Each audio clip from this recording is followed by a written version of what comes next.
Hi, welcome back to the Rat Hole. My name is Wayne Grimes, also known as NSC 39-8. That happens to be my favorite locomotive that Norfolk Southern had. I modeled the CNO&TP, as many of you know, and thank you for those of you who have subscribed to my YouTube channel. I know that I've been missing in action over the last several months, but I will explain to you what's been up here at the Rat Hole. I got some great news on some things that have been going on here. So I started out loving this particular railroad well over part of the railroad over 20 years ago. A friend of mine by the name of James Mills gave me this magazine here. And ever since then, I was hook, line, sinker, the fisherman and his boots when it came to modeling this particular stretch of railroad. Um, and it's because I love the scenery that's there. I love the Cumberland Plateau and how it looks, the deep cuts. I love the bridges. I was fascinated by those beautiful bridges there, the Deck Girder Bridge at Nemo, and then um, the Cumberland River Bridge and the New River Bridge. So I was fascinated by those bridges and the scenery, and then the sheer volume of trains that consistently ran over that line through the years. And so I had always had a dream of building the CNO&TP rat hole, which runs from Danville, Kentucky to Oakdale, Tennessee, um, here. And so about 7 years ago, a friend of mine, good friend of mine named Nathan Stone, wrote me a letter saying, sometime in this lifetime, I want to see you get that railroad built. So that prompted me to go ahead and move, and as opposed to just talking about it. And so he did all of the initial designs. We took a lot of advice from the late J.D. Smith, who did a beautiful layout of the rat hole up at his home in Virginia at the time. And I had an opportunity to visit that beautiful layout, and I got lots of advice from him. And basically, this particular railroad is multi-level, so I have about 4 levels in some places with a peninsula in the middle of the room, and it's loop-to-loop. And the reason that it's loop-to-loop is because I love running Triple Crown trains, lots of intermodal, running coal and merchandise trains, manifest trains, all of that on this layout. And so the railroad is about a 400 feet of mainline run. Some places it's double track, some places it's single track. The system of choice in terms of DCC is Digitrax, so I have all Digitrax products here. DT402s, 602s, PM42s. It's powered by 3 command stations here in each district. I also power all of my switches with the DS64s. Also, throwing switches here, you can do, I have basically push buttons that have LED indication so that we know what direction that the turnouts are thrown. Tortoise switch machines here. So I kind of went all out here. So we were going to start the process of doing detection, but I'm holding off on that because we are getting ready to build a new house. My wife allowed me to go ahead and build this layout 7 to 8 years ago with knowing that we were going to be moving into a bigger house. So the beauty is I get to get a 30 by 30 room as opposed to 20 by 20 room. So I get to have longer runs in the new house. Much of this layout will be going with us. So I'm not going to change a lot of things, but just add a couple more scenes, build couple bigger yards to Danville yard, making it a little bit bigger than what it is now, and a couple other scenes in it. But primarily, all of what I have is going to be going with me. So I'm excited about that. I've also built cabinets in here. So several of you had asked me in the past to do a layout tour, which I will do in the coming weeks once I get this place cleaned up. I built cabinets that are on rollers so that I can roll the cabinets under and store all of my model train stuff. So that's what I've also been doing in the past several months as well. So I got the cabinets built. Stuff is just everywhere because I'm getting things put in proper places because I wanted to get rid of all of the bins that was here. And then the other thing that I've decided to do in this several month span, and why I haven't updated a lot of stuff on YouTube as of yet, and that's because I have been working on a new river bridge. I built the deck girder, and I built the trusses, in which I will share with you. But with anything, it starts with a plan. And I have been fortunate that I've met a lot of good people in this hobby, like you have, to help me with this process. First of all, Walt Reiger, who has built this bridge already and did a fantastic job. You can look at it on YouTube. He did an exceptional job and gave me lots of advice. He was willing to share his various techniques on what he did, and I kind of basically followed much of the techniques that I got from him to try to do this on my own, as well as having Nate Stone condense it so that I could fit it in my room, my layout. It's a huge bridge.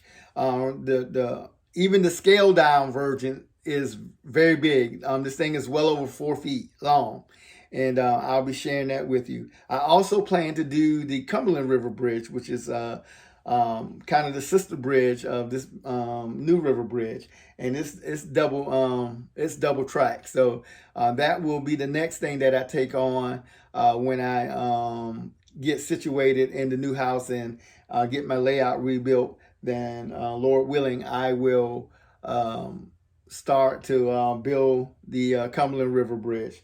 But everything starts with a good plan. Even with for those of you who are thinking about building a railroad, I would do lots of research there, on the particular prototype that you want to model. So, I started looking at magazines and all on the rat hole. And the beauty is, I like to, when we have operating sessions here, that I sit in another room, because I have everything programmed through JMRI, all of the turnouts, everything. So I dispatch trains from another room. When we get in the new house, the dispatcher will have its own room. So normally I dispatch those trains sitting in the dining room area, and then do communications through radio with the crews. And so I'm excited about the new house, because here again we'll have a bigger room, and then within that room have a room for the dispatcher to sit and dispatch trains. So I'm excited about that. But everything begins with good research, good planning. So there was a lot of planning going into this thing and building this thing. As I said, it's 4 decks high, and it has a peninsula in the middle that's 2 decks high. It's loop to loop. We have a lot of fun operating this layout. And so the layout operations is so much fun. That's one of my favorite things to do, and to get here and operate and run trains on schedule and moving things around. With reference to the bridge, here again, having great people as resources, as well as books, Bridges and Trussels. This was a great help to me as well as Bridge and Trussell Handbook. Both of these are still in print and available to you. They have been a wonderful resource in helping me to build this particular bridge. And so I'm going to now share with you what I've done. So I built the first. This was the first side of the cantilever that I built. I want to say thanks to the guys at Central Valley. They finally did punch plate bridge materials several years ago, and I was able to pick up a bunch of that stuff in anticipation of building these bridges one day from them at the NMRA convention in Atlanta when the convention was there several years ago. And so I bought a bunch of that stuff then. And basically, I had to basically scratch build all of my posts and diagonals and my chords. So that's why you see the white styrene. This was an arduous task in terms of basically cutting away the punch plates from the existing plastic, sanding them down, and then gluing them to pieces of styrene to make the posts. And so this is over 4 feet long. And then the second side had to be exactly the same. And so basically I built a jig, and I'll be sharing still pictures with you on how I did that, and pictures of the jig and where I started. But once I got the jig built from the first one, building the first side of the cantilever took about 2 weeks. But then the second one went much faster. I was able to do this one within 4 days because I had the jig already built. And so it had to be built exactly the same. And so basically I purchased a piece of plywood and spread the plan out. And then over the top of the plan, I used wax paper so that glue wouldn't get onto the actual blueprint that I was working from. And I built my bridge on top of that plan, doing all of the cutting and splicing, and then building the jig as I went for the first one. So I'll share pictures with you on how I did that and what that looked like in that process. But I was able to move and get that done quickly. And then I also built the deck girder as well. So the deck girder was built several months ago and was sitting. I'll share that with you. I'll share pictures of what the bridge looks like with the deck girder on it. But the next thing will be building the interior bracing, all of the X bracing that holds that bridge together and gives it the necessary support, basically spreading the forces around the bridge when the weight of the trains come across it. So I'll be doing that next. Hopefully the goal is to basically get this bridge built within the next 6 weeks and paint it with all of the little small details like rivets and all of that stuff placed on it. So I know that's going to be a challenge to do, but that's the goal I kind of set myself to get this particular bridge done. And then I'll build a storage cabinet to store it while the construction is going on with the new house. I don't plan to install it here. I may, but I'm thinking more than likely I'm not going to install it here because I don't want to damage it trying to remove it from the layout. So basically that's what I've been up to on the rat hole. I enjoy weathering trains. I enjoy building the layouts, doing op sessions, just like many of you. I started in this hobby when I was 5 years old. My father used to work for Seaboard Coastlines. And basically, as a child, around 5 years old, I got a train set for Christmas. And I was hooked ever since. And I'm now 52 years old. Still loving trains. And so I love the weathering aspects of this, making models look real. I love all of the little small intricacies like troubleshooting when something goes wrong. All of that kind of stuff fascinates me. But I haven't had too many problems on this layout. We built when we built it. We made sure that the track work was bulletproof. And so that's one of the most important things that you need to consider when you are building your layout. Some of you who are going to get started in this process is making sure that you have great track work. So I have very little derailments on this layout. And that's because I gauge everything. And then basically trains are easing the curves. So I got tangents right when it came to being able to lay the track, and so that the trains ease into the curves and that sort of thing. So it's a fun hobby, as many of you know. I have enjoyed every aspect of it. I love sharing with you guys and posting pictures just like many of you do. And I'm not selfish with information, so things that you want to know, just feel free to reach out to me on Facebook.